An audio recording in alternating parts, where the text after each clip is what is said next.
जो भी ये वीडियो देख रहा है वो ध्यान से देखे, क्योंकि कुंडली जागरण के बाद भी यदि आपके शरीर में पितरों की समस्या है या फिर कोई प्रेत बाधा है या कोई प्रेत आपकी बॉडी में किसी भी चक्र पर बैठा है, तो आपके लाख कोशिश करने के बाद भी आपकी दृष्टि यानी तीसरा नेत्र नहीं खुल सकता। आपने देखा होगा कि कभी कभी हम कुछ तांत्रिक लोगों के पास जाते हैं और उनसे पूछते हैं कि आखिर क्या कारण है जो हमारे कोई काम नहीं बनते, या क्या कारण है जो हम दवाई लेने के बाद भी ठीक नहीं होते।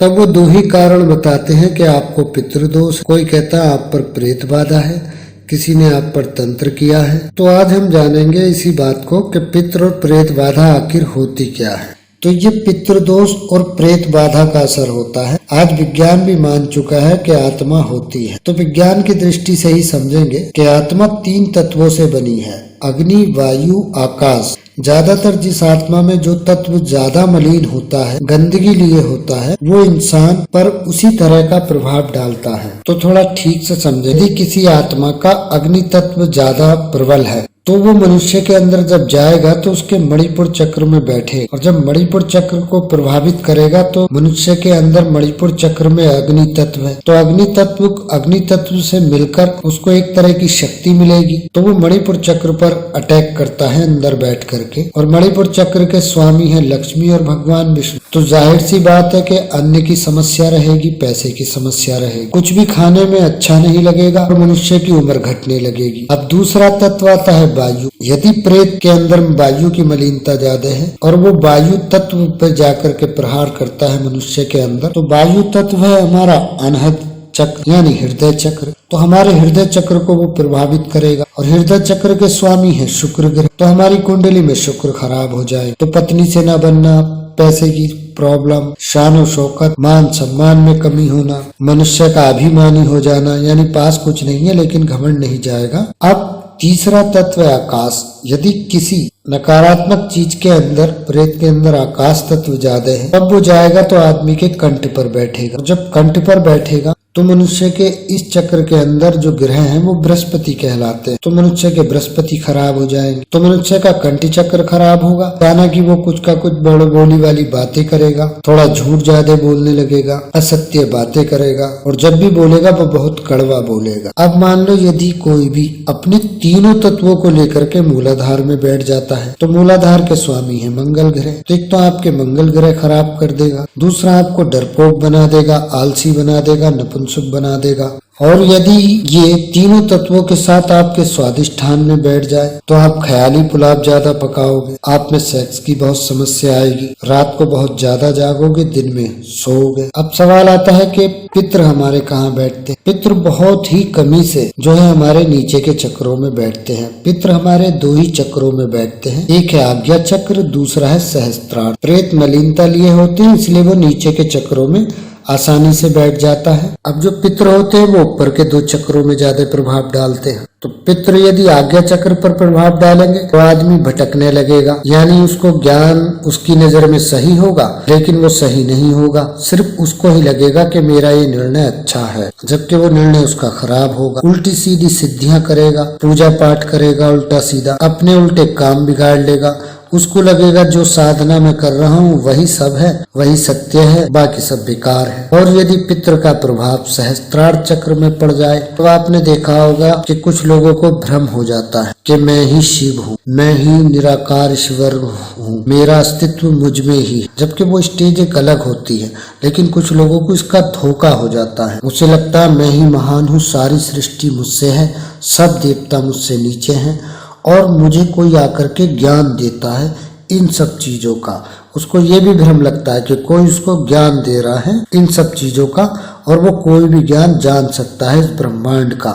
यानी उसको कान में कोई बोलता है या उसको ध्यान में कोई दिखाई देता है। तो कभी कभी हमारे पितृ ऐसे बनकर आ जाते हैं और आदमी को इतना बढ़ा चढ़ा देते हैं कि उसको लगने लगता है कि मेरे से ज्यादा समझदार इस संसार में कोई भी नहीं। अब इनके और भी प्रभाव हैं। देखिए अलग सवाल है कि हम बहुत पूजा करते हैं, बहुत साधना करते हैं, बहुत हनुमान चालीसा करते हैं, जी अर्गला मंत्र पढ़ते हैं, लेकिन जीवन में फिर भी दुख भरे पड़े। तो उसका कारण क्या होता है कि कुछ लोगों को ये पता नहीं होता कि हम इतनी साधनाएं तो कर रहे हैं, लेकिन फिर भी नकारात्मकता या मलिन या प्रेत जो भी हैं वो आपके शरीर में बैठ जाते हैं, आप पर प्रभाव डालते हैं, पितृ भी प्रभाव डालते हैं। उसका कारण क्या है? कारण सबसे पहले ये समझेंगे कि कारण है आपके ओरा का मजबूत ना होना। जब आपके घर के दरवाजे खुले होंगे, खुला निमंत्रण होगा तो कोई भी घुस जाएगा। आभा मंडल आपका एक सुरक्षा चक्र होता है जिसमें आपके 34 तत्व होते हैं,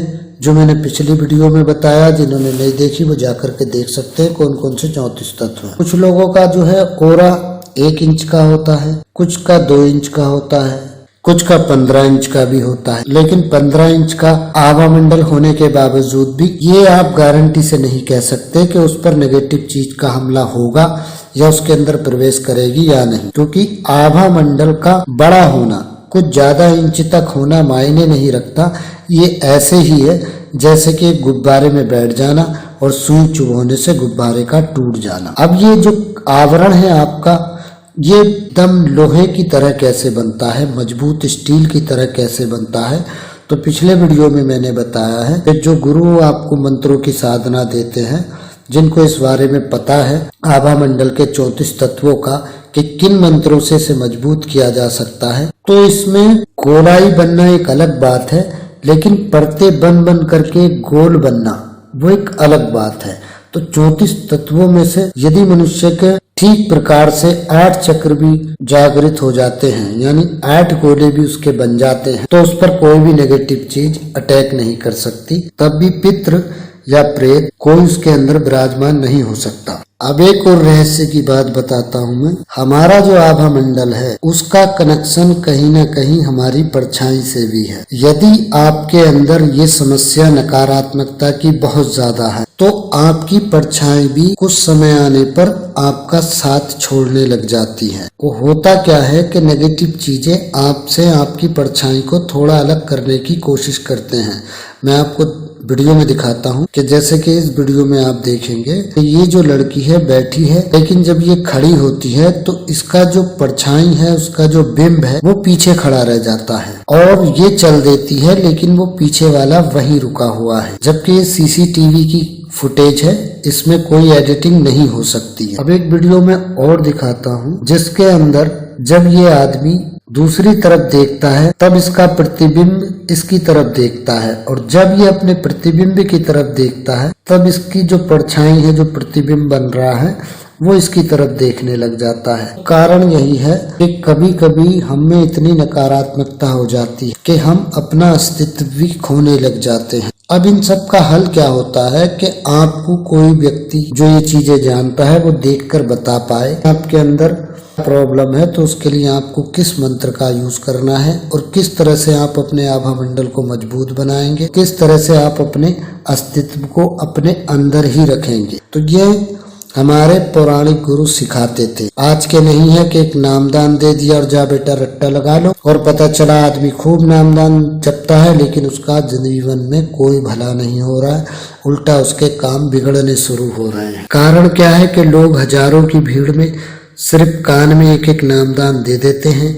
आदमी की प्रॉब्लम समझते नहीं है, ना ही ये जानने की कोशिश करते हैं कि किस मनुष्य की क्या सिचुएशन चल रही है, तो उसको मैं किस देवी का, किस देवता का या किस तरह का मैं मंत्र दूं जो वो अपनी स्थिति से पार पा ले। तो ये था विज्ञान के आधार पर समझाना। आपके लिए है कि एक उत्तम गुरु चुनिए और उससे जानिए कि आपको क्या करना है और अपने जीवन को सही बनाइए। ओम नमः शिवाय भक्तों, मैं आज आप सभी से अपने आध्यात्मिक अनुभव को शेयर करने जा रहा हूँ। भक्ति की दिशा में मैं बचपन से ही हूँ, परंतु जिस मार्गदर्शक के अनुसार मैं भक्ति करता था उससे मेरे जीवन पर कोई अच्छा अनुभव या कोई प्रभाव नहीं पड़ा। फिर मैंने एक दिन YouTube पर 0 सूत्र में शिव द्वारा बताए गए ध्यान की टेक्निक देखी और मैंने इनका कोर्स ज्वाइन कर लिया। बहुत ही कम फीस में इनका कोर्स है। मेरा अध्यात्म की दिशा ही बदल गई है।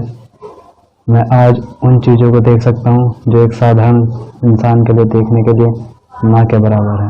मैं आज भूत प्रेतों को देख सकता हूँ कि कौन सा भूत किस वक्त कहाँ खड़ा है। मैं आज पॉजिटिव चीज़ों को महसूस कर सकता हूँ। मेरे शरीर में ऊर्जा का ही संचार होता रहता है और मुझे नेगेटिव चीज़ें नहीं छू सकती हैं। मेरा अध्यात्म के अनुसार, भगवान शिव की कृपा के अनुसार, उनकी बताई हुई टेक्निकों के अनुसार आज मेरा बहुत ही सरल सा जीवन हो गया है। किसी भी काम में मुझे ज़्यादा मेहनत नहीं करनी पड़ती है। मैं आंख बंद करके अपने शिव भगवान से प्रार्थना कर देता हूँ और वो काम मेरा स्वयं हो जाता है। ध्यान के ही अनुसार मेरा ITI में नंबर आया है बिना किसी मेहनत के। मेरे साथ वाले बच्चों का नहीं आया है, मेरा आ गया है। मैं भगवान शिव का और नीरज यादव जी का तहे दिल से मैं उनका धन्यवाद करता हूँ और भगवान शिव के श्री चरणों में अब मैं नमन करता हूँ। और मैं अपना अनुभव एक ये भी बताना चाहता हूँ कि आप जो मेरे माथे पर निशान देख रहे हैं, ये भी इस कोर्स में ज्वाइन होने के बाद आया है। मैं नहीं जानता है क्या है, परंतु जब मैं ध्यान लगाता हूँ तब ये और तेज हो जाता है और तेज हो जाता है और तेज हो जाता है। इसी के अनुसार मैं किसी भी चीज़ को देख सकता हूँ कि कौन सी चीज़ कहाँ पर रखी है। मैं उसकी उपस्थिति महसूस कर सकता हूँ कि वो घर में है या नहीं है। मैं यही अपने अनुभव आगे भी आपके साथ शेयर करता रहूँगा। ओम नमः शिवाय। जो चाहते हैं कि वो वैज्ञानिक तरीके से ध्यान करें तो वो ऑनलाइन कोर्स में मेरे जुड़ सकते हैं, जिसकी 1 टाइम फीस रहती है और अनलिमिटेड कोर्स है। तो हमसे जुड़े रहिएगा। प्रणाम।